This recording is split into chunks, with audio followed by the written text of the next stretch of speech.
Selamat datang di Alur Donghua. Kali ini Mimin akan cerita novel The Crown, Emperor of Eternity. Sebelum mendengarkan, jangan lupa subscribe, like, komen, dan share ya, biar Mimin tambah semangat. Selamat mendengarkan. Melanjutkan episode sebelumnya, Lembah Kematian. Tempat yang disebut Lembah Kematian, di mana seperti tidak ada perbedaan antara siang dan malam. Kabut hijau tebal menyelimuti langit di atas lembah, menghalangi penetrasi banyak cahaya membuat tempat itu sangat gelap sepanjang hari. Ini adalah lembah kematian. Cukuang Seng melihat ke lembah di depannya dan tidak bisa menahan ekspresi terkejut di matanya. Tempat seperti ini memang bisa disebut tempat berbahaya. Semuanya hati-hati. Dia memperingatkan lalu memimpin untuk berjalan menuju lembah. Setelah itu, Hyolofeng dan yang lainnya segera mengikuti. Begitu mereka memasuki lembah, semua orang merasakan kelembapan mengalir ke wajah mereka. Perasaan lengket membuat semua orang merasa tidak nyaman. Wajah Cukuang Seng menjadi serius. Begitu dia berpikir, kilau berkilau muncul membentuk penghalang di permukaan kulitnya untuk mengisolasi rasa lengket. Setelah melihat ini, semua orang mengerahkan kekuatan di dalam tubuhnya untuk membentuk penghalang mengisolasi kelembapan yang berasal dari wajah mereka. Tetapi pada saat ini seorang pria Kuanmen yang bergerak sedikit perlahan tiba-tiba mengeluarkan jeritan yang menyakitkan dan kemudian jatuh ke tanah. Apa yang terjadi? Ekspresi Gyolofeng berubah dan dia bertanya dengan kaget. Setelah mendengar ini, Cukuang Seng berjalan ke arah orang Kuanmen itu dan menemukan bintik-bintik hijau di wajahnya. Dia terkena racun, kata Cukuang Seng lalu mengulurkan jarinya untuk menunjuk ke perut bagian bawah orang itu untuk menghilangkan racun darinya. Setelah beberapa saat bintik-bintik hijau di wajah orang itu berangsur-angsur menghilang dan kemudian ke warna normal kembali. Terima kasih, Master. Pria itu bangkit dan mengucapkan terima kasih. Cukuang Seng mengangguk, menatap kabut hijau di sekelilingnya dan berkata dengan suara yang dalam. Kabut di sini bercampur dengan racun. Mendengar kalimat ini semua orang terkejut. Setelah itu mereka mengetahui ada sesuatu yang aneh keluar dari tubuh mereka. Racun ini menembus pertahanan kita, Hyolofeng berkata dengan kaget. Mendengar ini mata Cukuang Seng berkedip sejenak lalu dia mengulurkan tangan dan menyentuh alisnya. Cahaya perak yang sangat terang keluar darinya dan akhirnya berubah menjadi topeng cahaya, menutupi semua orang di dalamnya. Kabut hijau tebal memenuhi udara tetapi ketika mengenai perisai cahaya perak, tiba-tiba ia terkena kekuatan yang dahsyat. Semuanya langsung hancur berkeping-keping. Tidak hanya itu, bahkan Gyolofeng dan yang lainnya yang diselimuti cahaya menyadari bahwa racun yang baru saja menyerang tubuh mereka diusir oleh kekuatan aneh. Kekuatan badai ruang angkasa semu ini sungguh ajaib. Meskipun kekuatan dalam badai ruang semu adalah kekuatan luar angkasa yang sama dengan kekuatan di dalam tubuh mereka, kualitas antara keduanya jelas tidak berada pada level yang sama. Ayo pergi, Cukuang Seng tersenyum lalu berjalan menuju kedalaman lembah kematian. Melihat ini semua orang Kuanmen mengikuti di belakang, tidak berani meninggalkan jangkauan penghalang cahaya. Setengah jam kemudian sekelompok orang telah memasuki kedalaman lembah kematian. Meski sepanjang perjalanan sangat berbahaya, mereka tetap berhasil melewatinya tanpa bahaya apapun berkat keanehan badai ruang angkasa semu. Hati-hati, ekspresi Cukuang Seng tiba-tiba berubah dan dia mengulurkan tangannya untuk menarik kembali orang-orang Kuanmen. Sinar cahaya hitam keluar dari depan, membuka gigi putihnya yang tajam dan menggigit orang Kuanmen. Cukuang Seng melambaikan tangannya dan seberkas cahaya perak keluar, memotong cahaya hitam. Ular. Hyolofeng melihat ke tanah dan segera melihat seekor ular hitam panjang yang telah terpotong. Masih ada lagi di sana. Dia melihat ke atas ke depan dan pupil matanya tiba-tiba menyusut. Mendengar ini semua orang melihat ke atas dengan ekspresi mereka tiba-tiba berubah. Saat ini ada rawa hitam di depan, dan di dalam rawa ada banyak bayangan hitam yang merayap. Apa yang harus kita lakukan sekarang? Hyolofeng berkata dengan wajah muram. Ular hitam ini sangat beracun. Jika digigit, separuh nyawa mereka akan hilang. Mereka tidak memiliki kemampuan terbang seperti aliran Ciuding, sehingga tidak dapat melintasi rawa ini. Biar aku mencobanya. Saat semua orang bingung, Culier tiba-tiba berkata, "Kakak, apa yang bisa kamu lakukan?" Cukuang Seng bertanya. Sulit mengatakan sekarang. Culier menggelengkan kepalanya lalu berjalan menuju rawa. Dia melambaikan tangan giok berulang kali dan seberkas cahaya biru es keluar dan bergegas ke rawa. Pada saat ini, udara dingin yang menakjubkan menyebar membekukan seluruh rawa, membentuk lapisan es seperti cermin cahaya.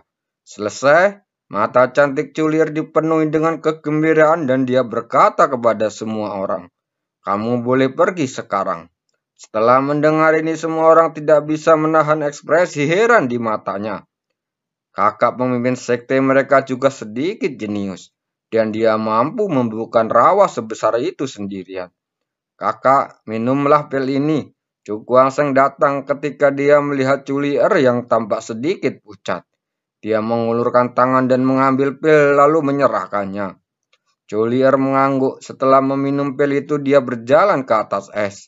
Setelah itu, Cukuang Seng dan sekelompok orang Kuanmin yang juga mengikuti.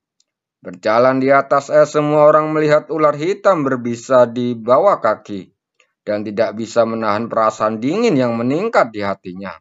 Saat ini mereka baru menyadari apa arti berjalan di atas es tipis. Untungnya, meskipun perjalanan ini tampak sangat mendebarkan, hasil akhirnya aman dan semua orang berjalan melewati es tanpa cedera. Setelah mereka meninggalkan rawa, sebuah hutan besar mulai terlihat. Perpohonan di hutan berwarna hitam pekat dan lebat seolah bisa meneteskan tinta. Ini adalah kedalaman lembah kematian. Seharusnya ada jalan rahasia menuju puncak bukitmu di depan. Hyolofeng menunjuk ke depan.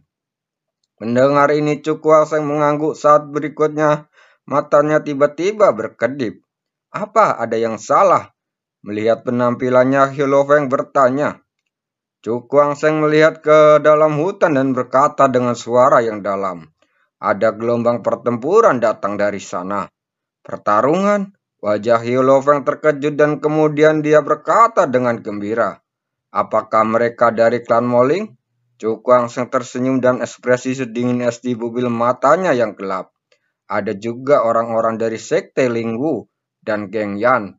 Apakah mereka juga menemukan tempat ini?" Hyolofeng berkata dengan terkejut.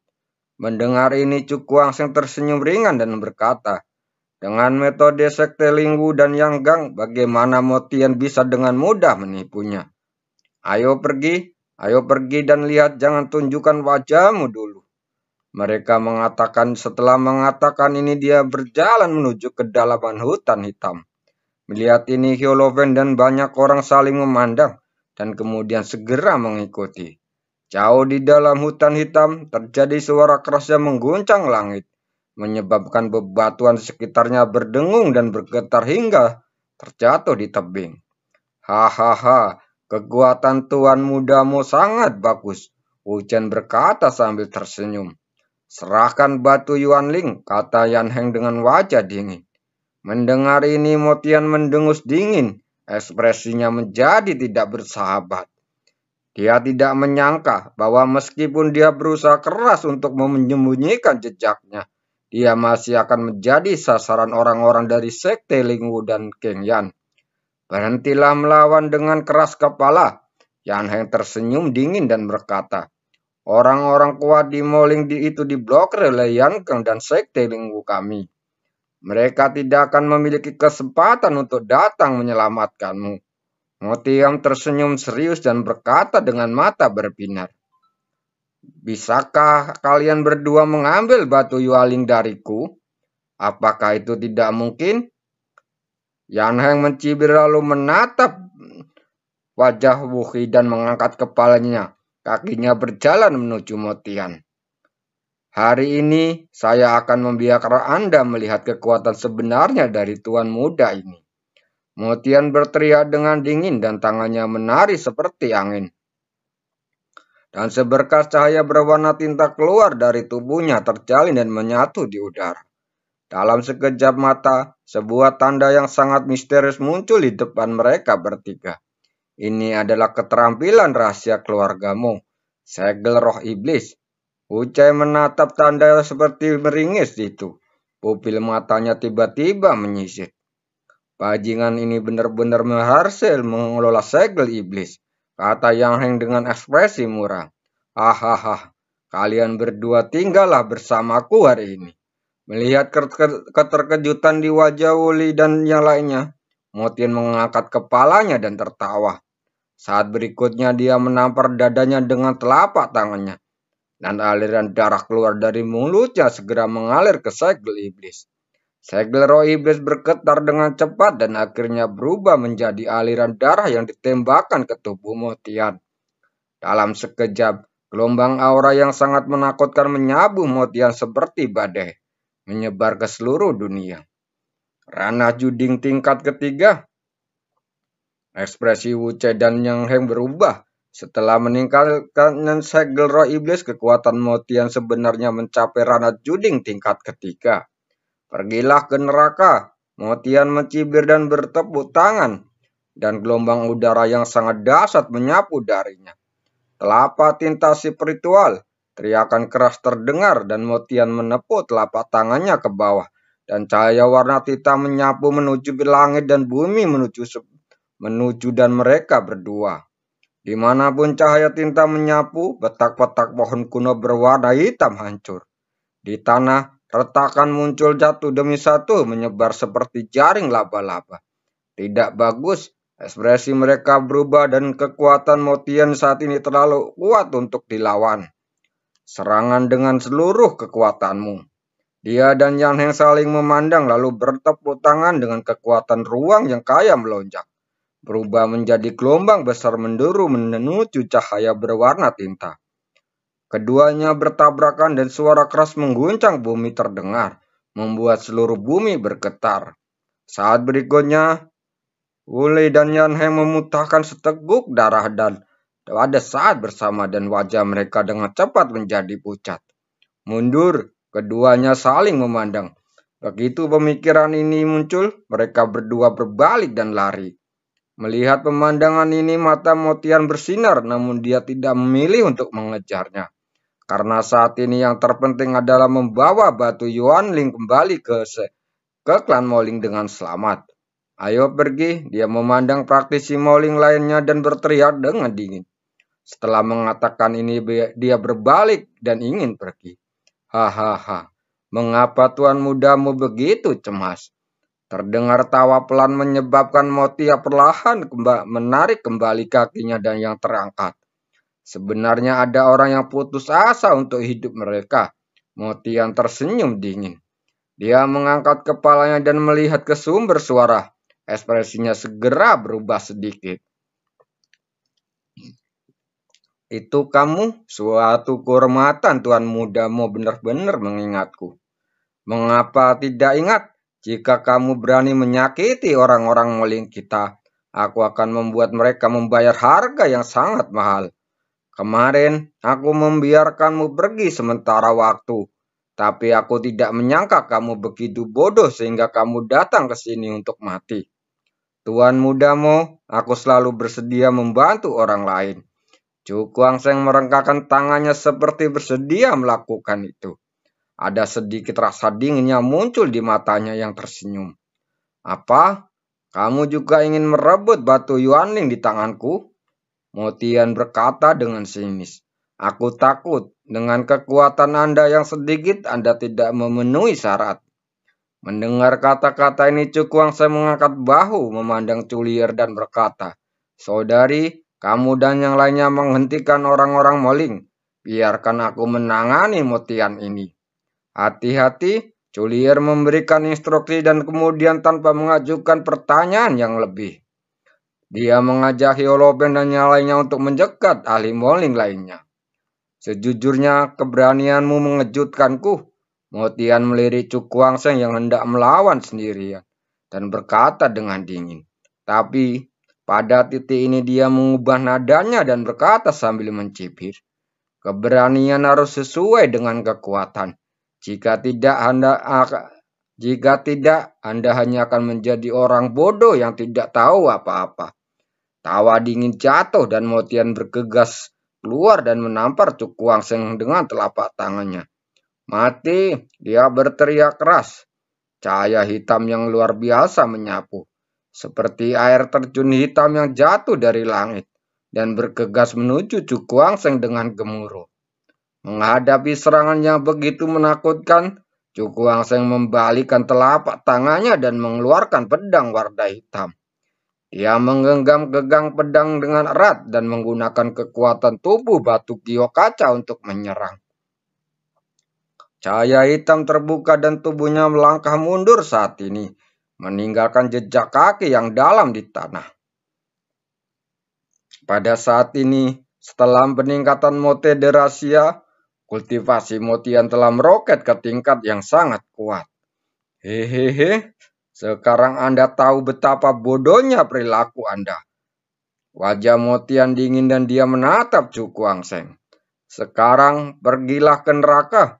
Dia berteriak dengan tajam dan cahaya hitam yang luar biasa menyapu tubuhnya. Cahaya hitam melonjak seperti membentuk lapisan awan hitam tebal dan menyelimuti Cukuangseng dalam kegelapan pekat. Cukuangseng menarik napas dalam-dalam. Satu tarikan napas dengan berubah, cahaya kaca yang sangat menyilaukan muncul dari perut bagian bawahnya. Saat berikutnya, sinar cahaya hitam tiba-tiba meledak. 6 matahari kaca yang sangat terang muncul darinya. Terima kasih telah mendengarkannya.